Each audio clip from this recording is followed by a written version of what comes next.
Boa tarde, hoje nós estamos recebendo Sérgio Muniz da Thales, o Sérgio é diretor executivo para o Brasil e América Latina, né? E hoje nós vamos conversar muito sobre o Ransom, né?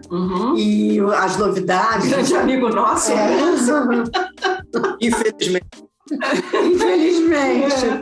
A gente já passou a fazer parte do nosso dicionário aqui. Dos nossos contatos, do nosso dia a dia. Contatos do WhatsApp. Bom, então a gente vai conversar com o Sérgio, uma conversa bem descontraída mesmo, mas a gente fala de coisa muito séria, né? E o Sérgio, eu vou te pedir para você se apresentar, Sérgio, mais uma vez, apesar de não ser a nossa primeira entrevista, mas o CryptoID está sempre recebendo novos leitores e a nossa audiência sempre muito diversificada, né? Também lembrando que, às vezes, a gente pode te interromper para perguntar um termo ou outro, porque a nossa audiência também tem muita gente que está entrando nesse universo, nesse universo de cibersegurança, segurança da informação, gestão de acessos, ou por conta de curiosidade, como a gente tem muitos jovens aqui entrando para conhecer as tecnologias, como também executivos de outras áreas que precisam hoje se informar e estar atualizado e familiarizado com esse assunto, porque eles fazem parte de um conselho, né, de decisão. Hoje em dia a decisão não está sendo tomada só por profissionais de segurança, então de vez em quando pode ser que a gente pergunte uma coisa que possa parecer óbvia para até os outros ouvintes, mas a gente faz questão de esclarecer tudo direitinho. Então, partindo desse princípio, você podia, por favor, se apresentar e falar um pouquinho sobre a Thales, né, que é uma empresa francesa multinacional, que vai até para o espaço, etc., para as pessoas saberem a dimensão da Thales, né? Boa tarde. Boa tarde. Vamos falar um pouquinho sobre isso, sim. Bom, primeiramente, meu nome é Sérgio Muniz, eu cuido de uma das divisões voltadas para a segurança cibernética dentro da Thales, no Brasil e na América Latina. Já eu conto que divisão é essa, qual o escopo do nosso trabalho, mas basicamente quando a gente começa a falar de Thales, e eu acho legal falar um pouco da inovação e da tecnologia que existe por trás dessa empresa multinacional francesa, como você mencionou, Regina, eu costumo brincar, até para trazer um pouco de uma forma lúdica, que a gente atua desde as profundezas dos oceanos até os confins do espaço e do ciberespaço, né, que é onde finalmente a gente atua. Por que isso? Porque a gente tem um foco de alta tecnologia voltada para a defesa e segurança de nações, né, trabalhando com marinhas, com forças armadas de diferentes países do mundo. E daí começa a brincadeira com os oceanos. A gente produz sonares para diferentes marinhas ao redor do mundo e, ao mesmo tempo, a gente produz drones submarinos também, que tem diversas aplicações no dia a dia atual.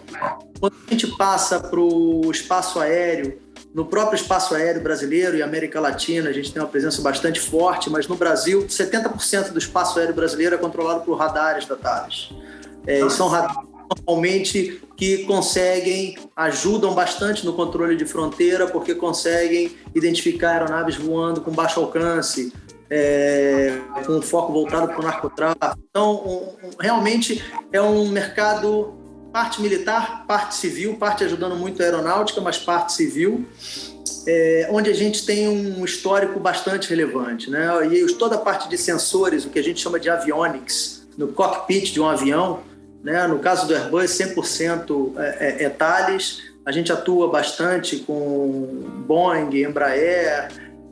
Os voos da Azul, por exemplo, a conectividade dentro do voo que permite que a Azul possa promover conteúdo muitas vezes ao vivo, né? A gente não atua no conteúdo, mas a conectividade dentro do avião que permite que esse conteúdo seja apresentado na telinha do que a gente chama em Flight Entertainment, também é algo que a gente trabalha muito fortemente com a Azul, para citar um exemplo nacional. E quando a gente vai para o espaço, satélites brasileiros têm componentes Thales, o penúltimo é 100% um satélite com componentes Thales. E o robozinho que está em Marte, The Perseverance, ele tem um sensor dentro da câmera dele, esse sensor ajuda na identificação de alguma possível forma de vida em Marte. Esse sensor foi desenvolvido pela Thales para a Agência Espacial Europeia, que em conjunto com a NASA fez o projeto The Perseverance do robozinho atuando em Marte. E finalmente a gente tem a nossa área de segurança cibernética histórica no grupo, não só pela própria Thales, com muitos anos de história na área de cibersegurança, mas também com as aquisições recentes. Uma delas foi de onde eu vim. A gente está falando de Gemalto, SafeNet, Aladdin, Rainbow, Eracom, empresas essas últimas que eu citei, que foram aquisições do passado, voltadas para a gestão de acesso e autenticação, um mundo que a gente atua há mais de 30 anos, e é justamente dessa área de gestão de acesso e identidades, que a gente antes focava muito na autenticação, hoje a gente fala de uma gestão de acesso muito mais ampla, é o mercado e a divisão que eu tenho a responsabilidade de todo o time na América Latina.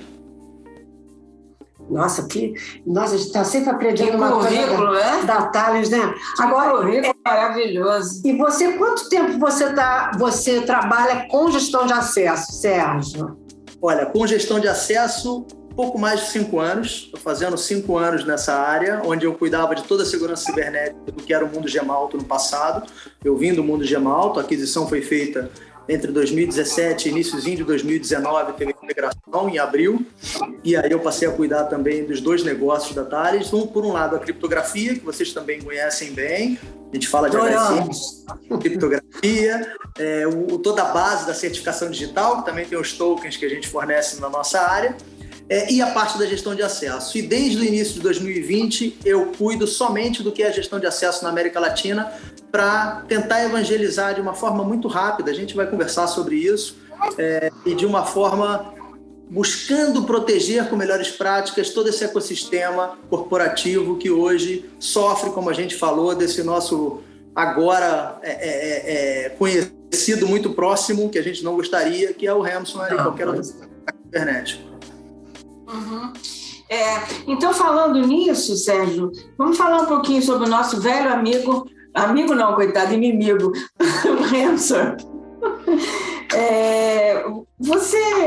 Hoje seria interessante a gente falar um pouco sobre os casos que têm acontecido recentemente. Quais são as principais vulnerabilidades que viabilizaram ou que propiciaram os ataques ransomware que aconteceram e que a gente tem notícia que aconteceram ultimamente? Quando a gente pega todos os casos públicos, né, e a gente pode citar alguns nomes que são públicos, lá fora, os mais relevantes recentemente foram no ano passado, a estação de tratamento de águas na Flórida, e o caso de Colonial Pipeline, que interrompeu toda a produção de metade do território americano, a distribuição de combustíveis, gerando um pânico total. Dali saiu uma ordem presidencial do Biden implementando, sugerindo melhores práticas para as entidades governamentais naquele país de segurança cibernética, onde falam especificamente do que a gente vai conversar aqui, além de criptografia, que é uma base nossa também, da parte de gestão de acesso, do uso de multifator de autenticação. E a gente tem casos clássicos. Lá fora, a JBS, que foi um caso mais lá fora do que aqui no próprio Brasil. Uber, novamente, a gente torcendo aqui para que eles consigam gerenciar com a devida tranquilidade em sala de crise e dar um fim a esse caso que recentemente foi anunciado na semana passada. A gente teve diversos casos em área de saúde, em áreas de varejo, e a gente começa a entrar numa seara onde começa a ter um impacto efetivo para a sociedade. Isso é algo que começa a preocupar e começa a trazer uma importância ainda maior para o trabalho que a gente tenta fazer. Óbvio que a gente é uma empresa, a gente não é uma ONG, a gente busca comercializar as melhores soluções para os nossos clientes com alta tecnologia, mas a gente busca também, principalmente no mercado, como o mercado latino e brasileiro, tentar evangelizar com as melhores práticas. Se não for comigo, que seja com outro, mas a gente tem todo um pool aí de players nesse mercado, de atores nesse mercado, onde a gente tenta promover as melhores práticas em primeiro lugar. Bom, pelo que você está falando, então, quer dizer, o grande negócio, vamos dizer assim, do ransomware, antigamente era sequestro de arquivos para as pessoas pagarem o resgate, né, as empresas, no caso, e até prefeituras e tudo. E agora parece que eles estão trocando essa estratégia, né? E buscando alvos que causem o caos na população para os sequestros serem mais caros, né? O sequestro, né? Chama. Mas tudo é informação, perfeito. Mas você não respondeu o que a Suzana perguntou, eu vou voltar. O que viabiliza, quer dizer, quais são as brechas que eles estão usando para fazer esses ataques mundialmente, né? Porque parece que é tudo... Bom ponto, porque a maioria de todos esses ataques que eu mencionei, e eu mencionei recentemente essas infraestruturas críticas, como você comenta, que estão sendo efetivamente atacadas para gerar o caos, para interromper um serviço, e isso gera um pânico e acelera ou melhora esse prêmio, esse ransom que eles vão cobrar. Basicamente, eles acontecem em função... Tudo começa com roubo de credencial. E o que é uma credencial normalmente? Em muitos casos pode ser, e normalmente só um usuário e senha, de algum acesso que é feito único e exclusivamente com usuário e senha. Por isso que a gente fala tanto da importância da gestão do acesso.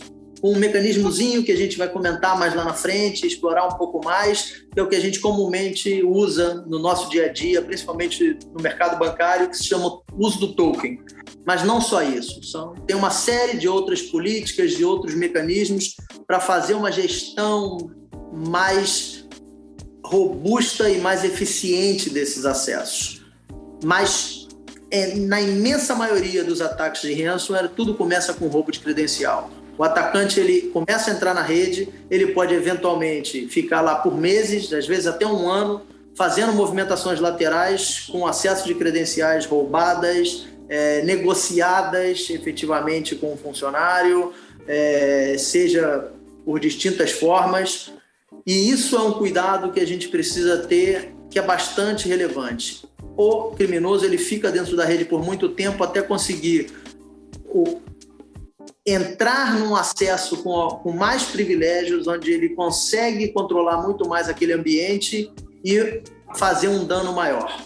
Ou efetivamente criptografar toda essa informação para cobrar um resgate, ou interrupção de um serviço e não permitir que isso seja revertido por ninguém internamente, enquanto ele estiver nesse controle, e dessa forma acelerando a cobrança desse prêmio em função da interrupção do serviço ou das informações sensíveis que foram criptografadas e a companhia não tem acesso.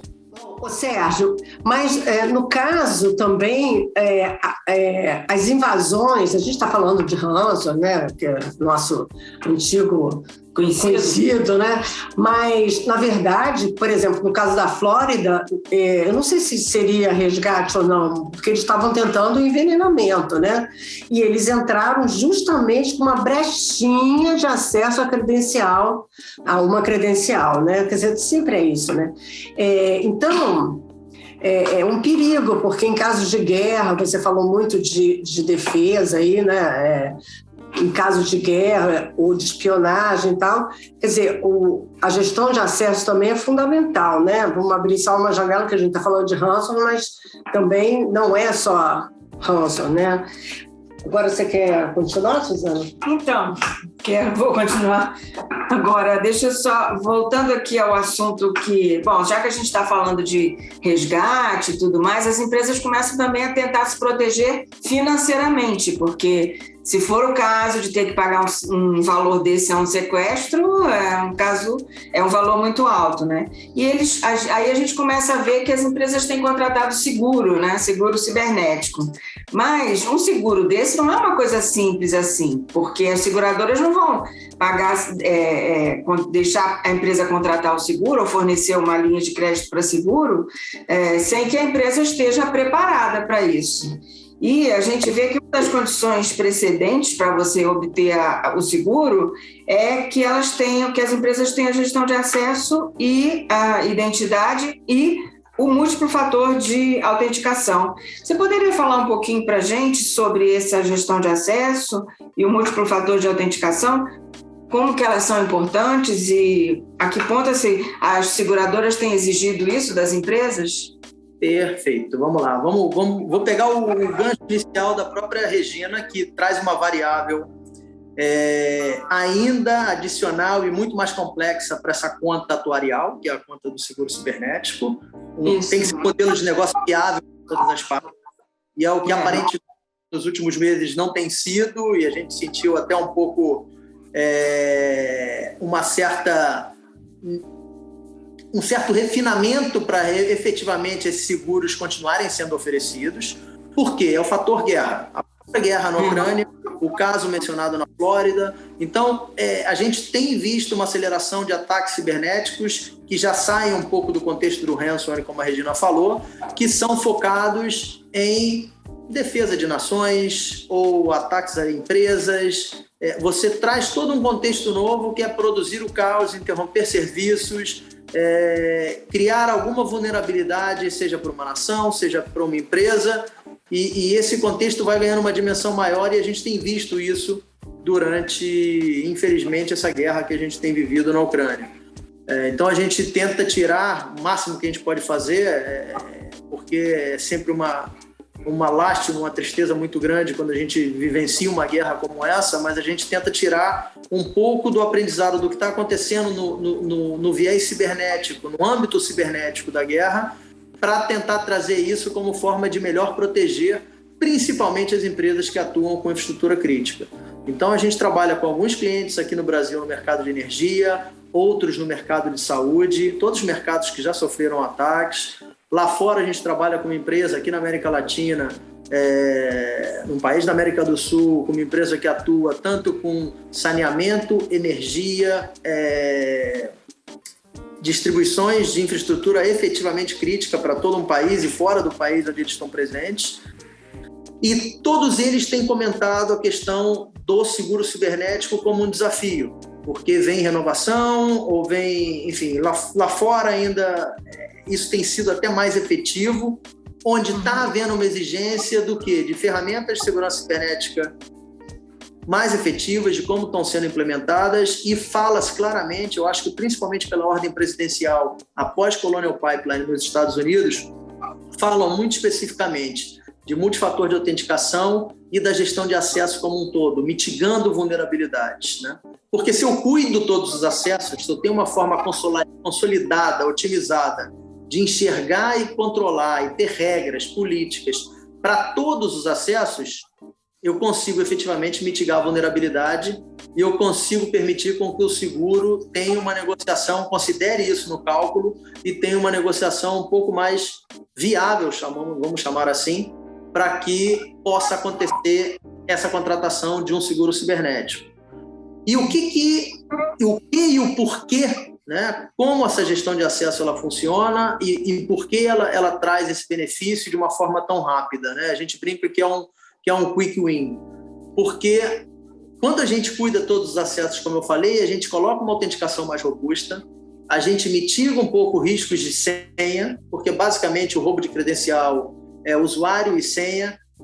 Pode existir um roubo de token, a gente tem alguns casos agora sendo reportados, mas são efetivamente quando o token é um token mais estático, né? Então ele dura por muito tempo, ele serve para diversos sistemas, você saltar de um para outro sem nenhum controle, e é justamente aí onde a gestão de acesso, de uma forma inteligente, ela vai mitigar o risco desses ataques, mitigar essas vulnerabilidades, tornando os ataques muito mais complexos para o criminoso, por um lado, e por outro lado, viabilizando de uma forma mais efetiva uma contratação do seguro. E isso é crucial quando a gente fala de infraestrutura crítica. Eu tive clientes lá fora me puxando logo depois do início da guerra, 3 meses depois, para uma conversa me mostrando números. Eles foram no primeiro trimestre desse ano atacados na mesma quantidade que o ano passado inteiro. São as tentativas de ataques, não os ataques com sucesso. E aí ele estava buscando exatamente, ele já tinha uma boa parte dos seus acessos protegidos, mas não todos. O que ele buscava era o controle da rede operacional. A gente tem que lembrar que em infraestrutura crítica existe o conceito de rede operacional. Para uma fábrica, para uma indústria, seria aquela rede onde está havendo uma produção que não pode se interromper. E existe a rede corporativa, que é onde nós, funcionários administrativos, fazemos acesso a sistemas de e-mail, etc. Então, são 2 ambientes com 2 redes, com com duas análises e duas demandas bastante diferentes. Normalmente, a área de segurança da rede operacional tem que conversar bastante com a área de segurança da rede corporativa. São demandas um pouquinho diferenciadas para criar algo que atenda a ambas as redes, que normalmente são segregadas, mas tem algum ponto de interseção controlado e que precisa efetivamente. Isso vale para qualquer situação de infraestrutura crítica que a gente tem no país. Vamos sair do mundo das plantas industriais e vamos para distribuição, geração e produção de energia, distribuição de água e esgoto, área de saúde, seja laboratório.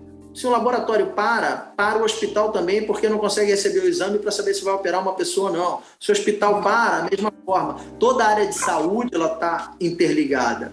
E toda a área de segurança nesse mercado de saúde, eles também se falam bastante, exatamente porque é um ambiente muito crítico e você está tratando com vidas, né? Então, todo esse ambiente é um ambiente crítico para a sociedade e que a gente precisa de um olhar um pouco mais especial, e por isso que a gente se preocupa tanto com a evangelização da segurança cibernética nesse setor.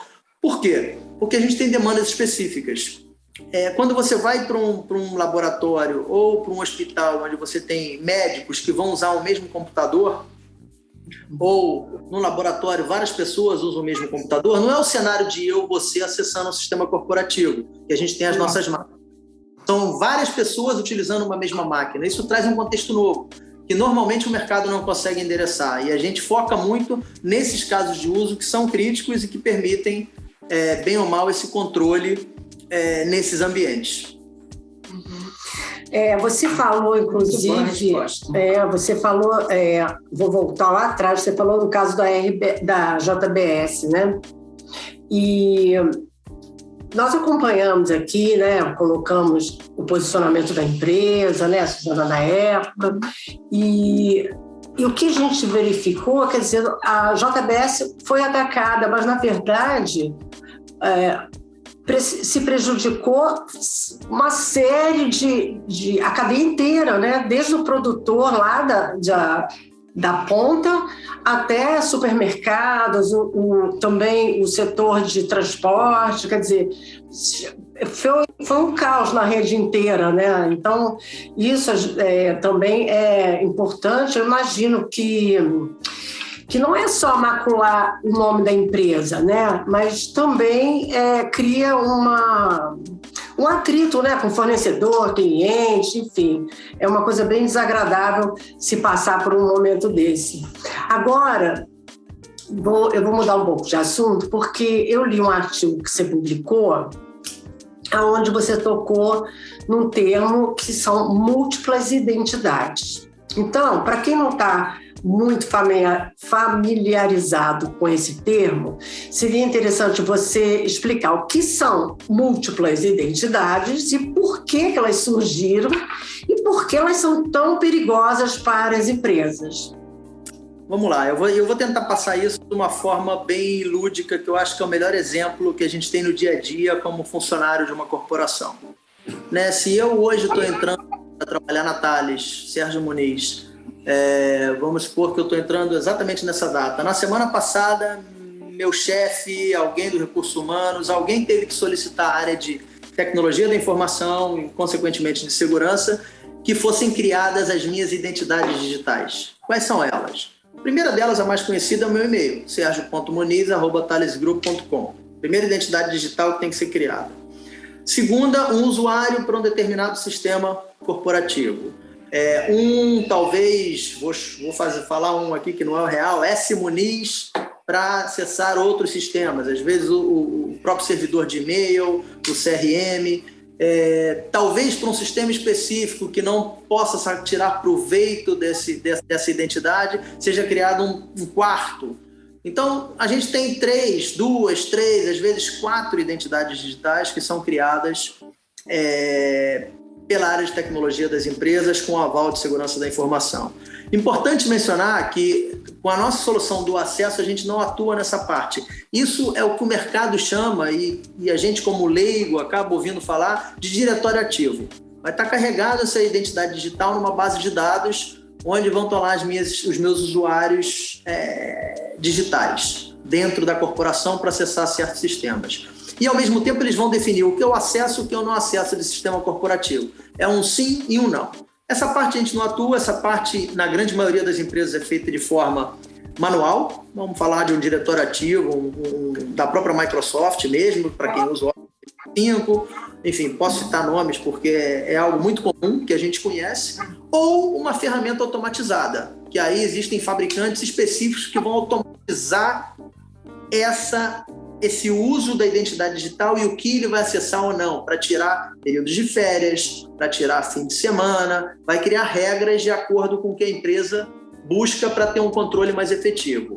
É uma boa prática, normalmente adotada por empresas de maior porte que podem e precisam usufruir desse tipo de controle. A gente faz esse controle nessa análise que eu vou chamar de booleana, né? Verdadeiro ou falso. Você acessa ou não acessa, mas tem um condicionante ali. Na gestão de acesso, o que a gente faz? Independente de existir essa automatização ou não, a gente vai ajudar a área de segurança a definir como aquele usuário digital, incluindo todos os usuários que o Sérgio Muniz tem, então seja o suposto S. Muniz, o meu sergio.muniz@thalesgroup, vão ser criadas regras para onde aquela autorização ela foi dada. Eu posso acessar aqueles sistemas, mas então eu vou controlar o como, porque eu posso acessar com usuário e senha. Mas efetivamente, com uma ferramenta de gestão de acesso, você diz se a senha é necessária ou não, e a gente já vai falar disso, muitas vezes a senha pode ser retirada desse processo de uma forma bastante robusta, até para facilitar a todos, porque ela é um ponto de vulnerabilidade. Que tipo de token vai ser utilizado para determinado acesso ou não vai ser utilizado porque eu já passei um certo filtro e eu estou num ambiente controlado e não estou acessando nenhuma aplicação crítica. Isso a gente vai falar um pouquinho mais à frente, mas é começar a trazer uma série de variáveis para dizer como o Sérgio Muniz vai acessar. Por quê? Porque eu preciso ter certeza que é o Sérgio Muniz quem está dizendo que ele efetivamente que ele está acessando o sistema que ele pode acessar, em função da criticidade, no horário adequado, da forma adequada, com o dispositivo adequado. Tudo isso pode ser controlado, é uma série de variáveis que ajudam e que são definidas através de políticas a exatamente exercer esse controle que quando o criminoso vai começando a fazer, ele entra uma vez, por alguma razão, mesmo com token, supondo, e muito mais facilmente sem o token, só com usuário e senha, e começa a fazer movimentações laterais, quando essas regras existem, ele vai ser interrompido rapidamente. E quando ele vê uma dificuldade, é igual a gente, eu vou denunciar a minha idade aqui, mas quando existia carro com multilock, né, com aquele carro no volante, o bandido, se não tinha uma encomenda de um carro, ele ia no que não tinha, e o que tinha ele deixava, porque eu não vou perder meu tempo aqui, eu vou no mais fácil. É um pouco isso que acontece nos grandes movimentos de ransomware e em alguns ataques. A gente cria uma série de mecanismos que demonstram, olha, isso aqui vai ser muito mais complexo, eu tenho uma forma de mitigar essas vulnerabilidades e o criminoso ele vai ter muita dificuldade de conseguir avançar. Principalmente com outras ferramentas, porque a segurança cibernética, a gente brinca e a gente fala muito sobre isso aqui, não existe uma bala de prata. Existem outros mecanismos combinados com que essa gestão de acesso. E por que ela é tão demandada? Por que ela é tão utilizada? Por que ela veio para essa discussão do seguro cibernético? Exatamente porque ela é uma forma rápida, principalmente com o novo contexto de acessar aplicações e sistemas na nuvem. Rapidamente a gente consegue implementar e criar essa barreira do como. Como vai acessar? Criando as políticas corretas pela área de segurança, a gente mitiga muito todos os acessos. É o que permite uma redução do seguro cibernético, é o que permite uma redução do sucesso desses ataques, basicamente. Então, eu acho que nesse mesmo artigo você falou também sobre autenticação por contexto. Por contexto. Explica para a gente o que é isso. Excelente ponto. A gente acabou de entender por que existem múltiplas identidades, né? Aplicações na nuvem, e a gente vai criando uma multiplicidade de identidades com a qual eu acesso sistemas corporativos. Eu expliquei um pouquinho o como. Quer dizer, de onde eu estou acessando, de que dispositivo, sistema operacional desse dispositivo, ele é conhecido ou não? Ele é um dispositivo corporativo? Ou a empresa liberou para acessar do tablet, meu tablet pessoal? Então, se eu posso acessar do tablet pessoal, se a empresa diz que ok, eu acessar o tablet pessoal, ela provavelmente vai me pedir uma autenticação mais robusta. Ela mexe nesse ponto. Se eu estou acessando do laptop corporativo e dentro da rede da companhia, ela pode tornar esse acesso um pouco mais amigável para o meu uso. Então, a autenticação por contexto, ela toma em conta de onde você está acessando, de que país, de que IP, com qual dispositivo, versão operacional desse dispositivo, remotamente ou você está dentro da rede. Então, ela pega vários elementos, inclusive quem é você, o seu perfil de usuário e a criticidade da aplicação que você está acessando. E eu vou além. O uso correto dessa gestão de acesso, na minha opinião, é o que permite uma transição para um acesso sem senha. Você ainda faz uso da senha, e todos nós vamos fazer para certos casos específicos, onde existe o uso do cofre de senha, de soluções PAN, que se integram com a nossa, inclusive, mas, na imensa maioria do nosso uso no dia a dia, a gente pode abolir essas senhas. Mas por que pode abolir? Aqui eu trago uma analogia, conversando com um dos meus gurus em segurança cibernética, que hoje trabalha na área de risco de um grande banco, e eu sempre trago, a gente está discutindo aqui acesso a sistemas corporativos, mas eu sempre gosto de fazer analogia com o dia a dia que a gente vive, que é acessar serviço financeiro no celular e na internet. E basicamente, discutindo com um desses profissionais de risco, como eu falei, é uma pessoa que eu tenho grande confiança pelo conhecimento em segurança cibernética e que tem esse foco voltado para o acesso do cliente bancário aos serviços financeiros, onde a gente acessa o serviço sem senha. Você entra lá no mobile banking, você bota a biometria, não precisa digitar a senha, você faz um TED, o token já está ali dentro e ele valida o uso daquele token e efetivamente você faz diversas transações sem o uso da senha. E ele me falou uma vez, Sérgio, você também defende o uso de abolir a senha para um acesso corporativo, mas cuidado, porque para eu chegar nessa maturidade de eu retirar a senha, eu tenho uma série de outros mecanismos compensatórios. Eu conheço o comportamento do cliente, como ele está acessando, que tipo de transação ele faz. Eu tenho uma série de coisas rodando no backstage, né, desse entorno de serviços financeiros, para eu liberar o uso da senha e não pedir o uso da senha e ficar no token com biometria, no telefone, seja algo robusto, complementar, mas eu tenho uma série de outras informações. Eu falei, tá perfeito. Quando a gente traz isso para o mundo corporativo, eu também não estou dizendo tem um token, vamos liberar o uso da senha, ou um token com biometria. Não. Que informações que a gente trata? Quem é esse usuário? Qual o perfil dele? Mapeado pelo administrador de segurança. Qual a criticidade da aplicação que ele vai utilizar?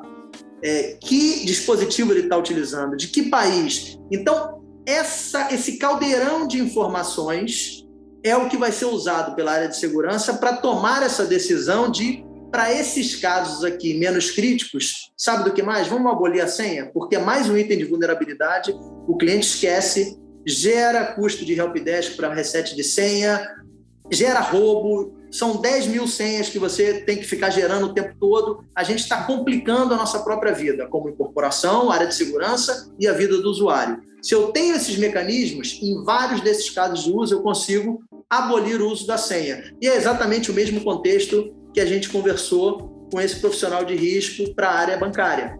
Você precisa ter os meios e as formas para abolir a senha, mas é possível abolir a senha, ele é um custo adicional. Então, a autenticação por contexto, isso, é você entender o contexto pelo qual essa autenticação está ocorrendo. De onde o Sérgio Muniz está acessando? Eu posso acessar hoje de manhã e, eventualmente, à tarde da Argentina. Mas é um voo curto. Mas eu não mais você. Você, então, vir para lá e para cá? Não, mas aí, por exemplo, o teu contexto é esse, né? De ficar para lá e para cá. Mas não posso de manhã do Brasil e de tarde da China, porque não dá tempo de eu chegar. Não daria tempo, Então, são todas essas variáveis que elas são combinadas, e o dispositivo que eu estou utilizando, se ele for novo, vamos implementar uma autenticação robusta, não importa se seja intrusiva, mas você vê um risco maior. Onde você não vê um risco tão crítico assim, você torna um acesso amigável, que é algo que todo mundo também busca e fica pleiteando no dia a dia como usuário. E é importante, porque se for algo que não representa risco, analisando essas variáveis, vamos tornar esse acesso mais amigável. e o acesso para aquele profissional. Eu também tenho uma pergunta. Agora, eu tenho que continuar aqui. Isso é parte de uma solução? Isso é uma solução separada?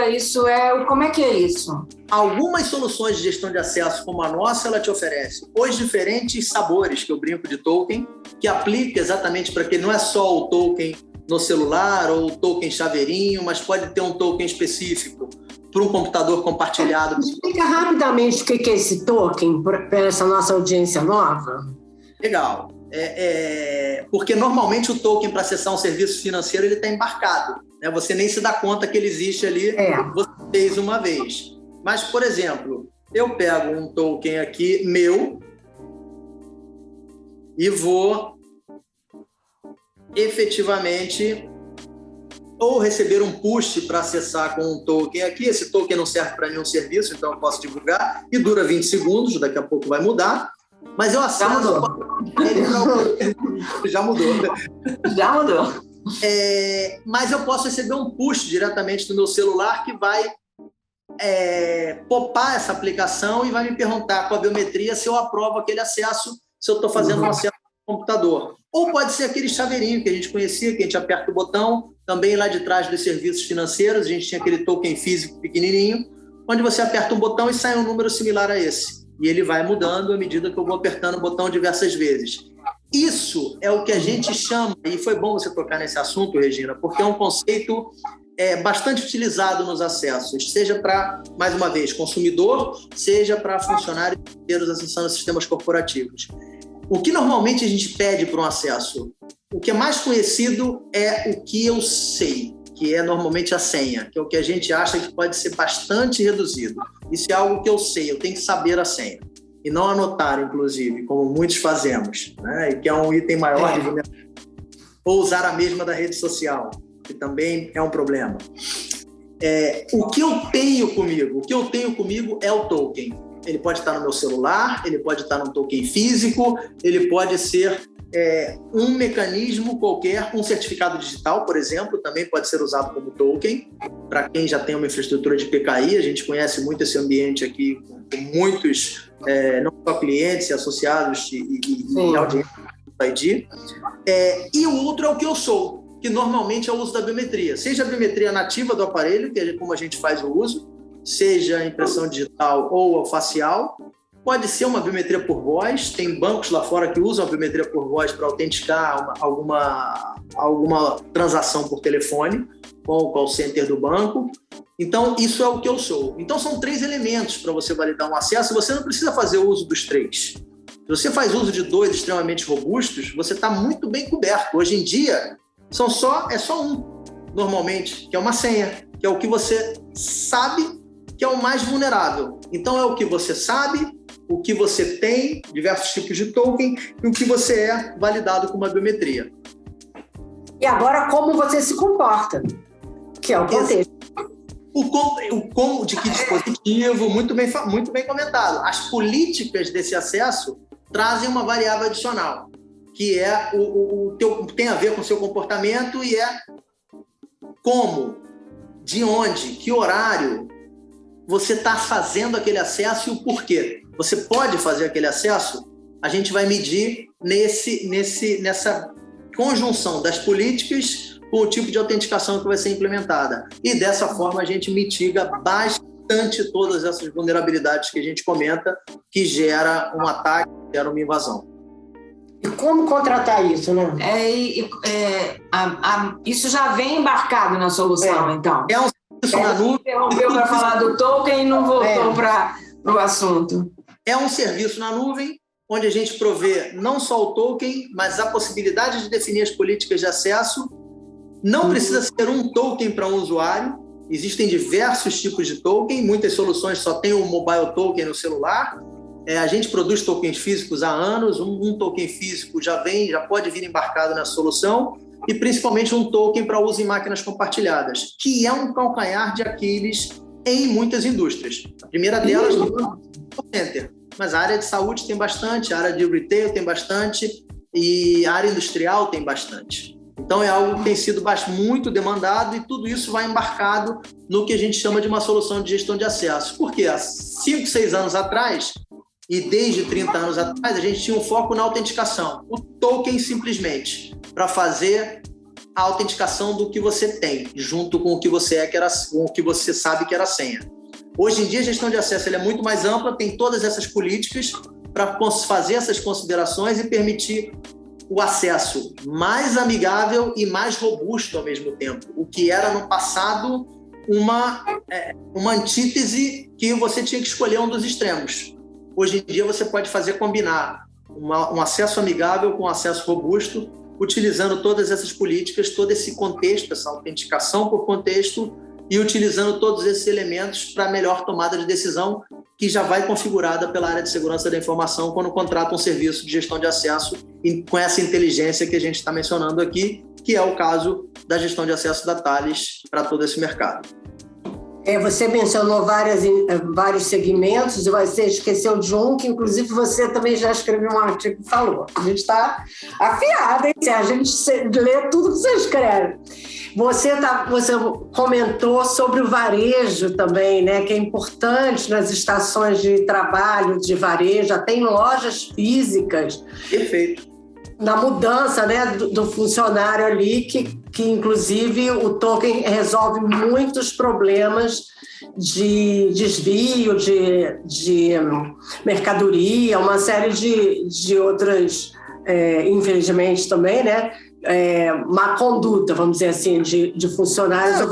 Adota muito isso. E você tem, inclusive, mecanismos, dispositivos na mão dos funcionários de uma loja, por exemplo, de retail, que às vezes serve para ele acessar a informação sensível dele. Ele não tem um computador, então para ele acessar um holerite, um salário dele, ele pega um dispositivo que às vezes nem é um computador, pode ser um tablet, onde ele vai acessar. Como é que isso vai ser feito hoje se o tablet não é dele? É uma senha para todos, e aí você acaba de acessar seu holerite, seu salário, você vai passar para outros que quer acessar, como o usuário e senha, se for o mesmo, ou se tiver um tempo ali para interromper aquela sessão, você tem toda uma questão aí de lei geral de proteção de dados, por exemplo, que é para resguardar e preservar a privacidade desses funcionários, por exemplo. E, obviamente, você citou, um computador para vários funcionários, onde você tem controle de estoque, venda de mercadoria, tudo isso acontece numa loja, num ponto de venda de retail, e muitas vezes você tem várias pessoas utilizando vários computadores. Então, é uma combinação onde a gente consegue endereçar exatamente com um token que ele não vai associado ao dispositivo, é bastante robusto, mas ele está associado ao usuário. Eu vou lá, o usuário me autentico, esquece a senha.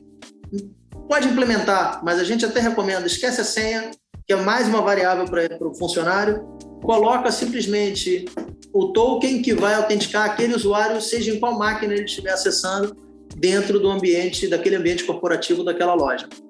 E você resolve uma vulnerabilidade hoje que é gigantesca em vários segmentos.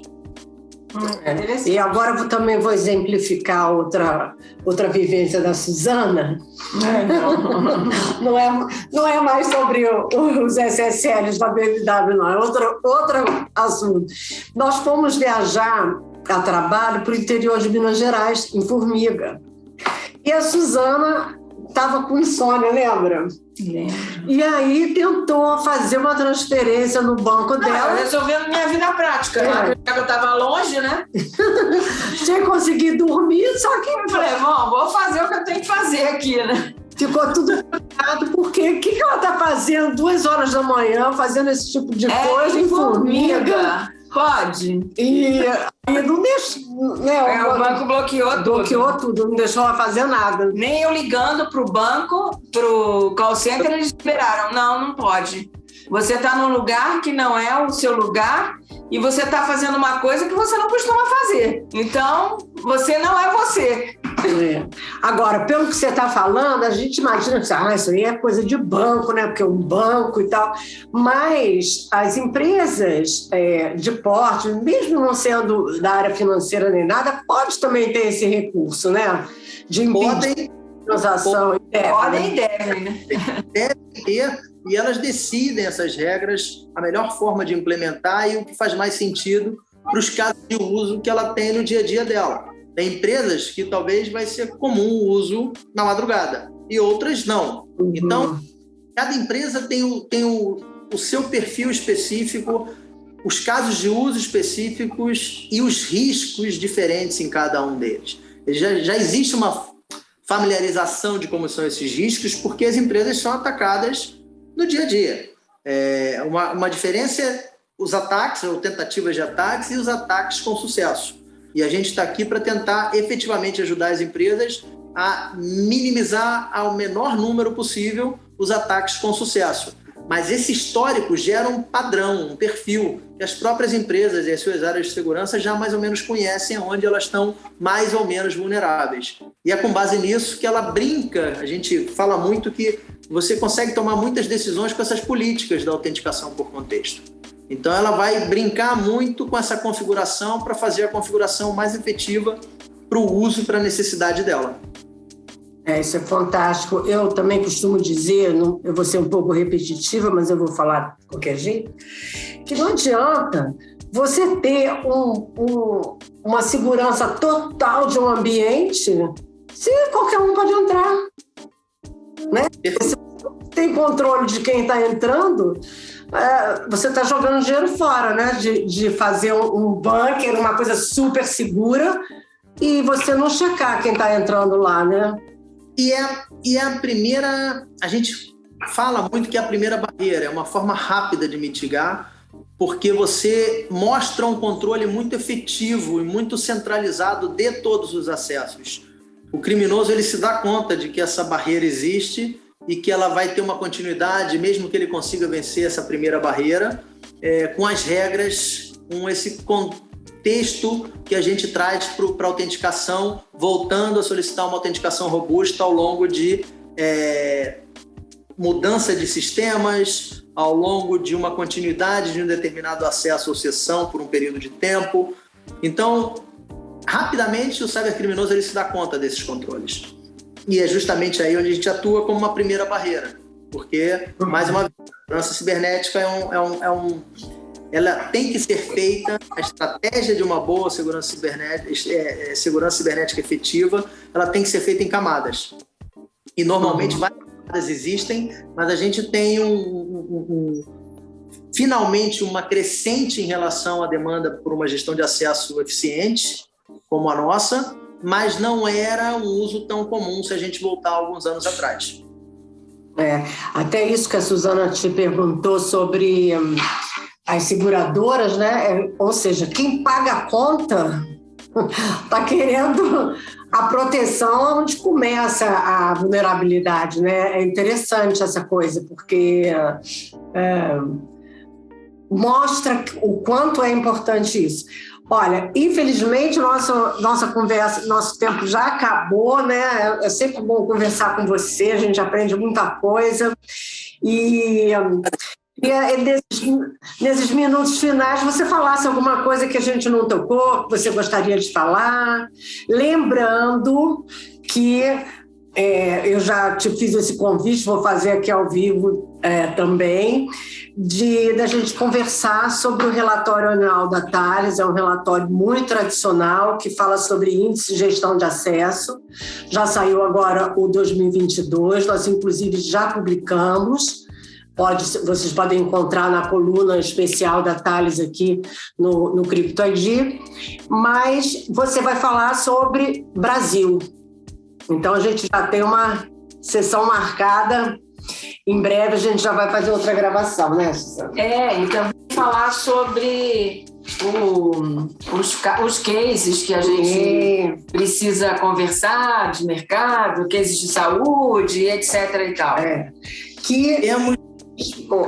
Muitas vezes, quando se trata de cibersegurança e tudo, você não pode falar o nome das empresas, mas a gente dá um jeitinho, né, de contar o caso sem falar de quem. Sem contar os casos que forem públicos, a gente vamos tentar para as nossas próximas interações aqui no canal, a gente trazer algum cliente, algum ator relevante desse mercado que queira conversar. A gente já está trabalhando nisso e eu acho que a gente Tem casos de infraestrutura crítica que é importante essa evangelização, os próprios clientes têm esse interesse de demonstrar o que está sendo feito.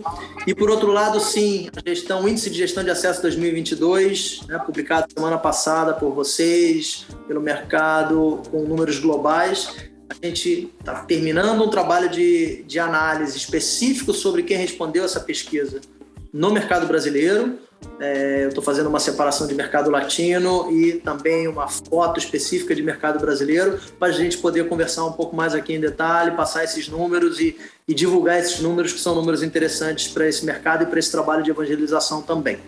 Mais uma vez agradeço o espaço, parabenizo mais uma vez o crédito que vocês dão a esse trabalho que é importante de evangelização nesse mercado, o espaço para a Thales, que a gente tenta fazer esse trabalho da melhor forma possível, e fico à disposição para as novas interações, como a gente falou aqui. Muito bom. Muito obrigada, Sérgio.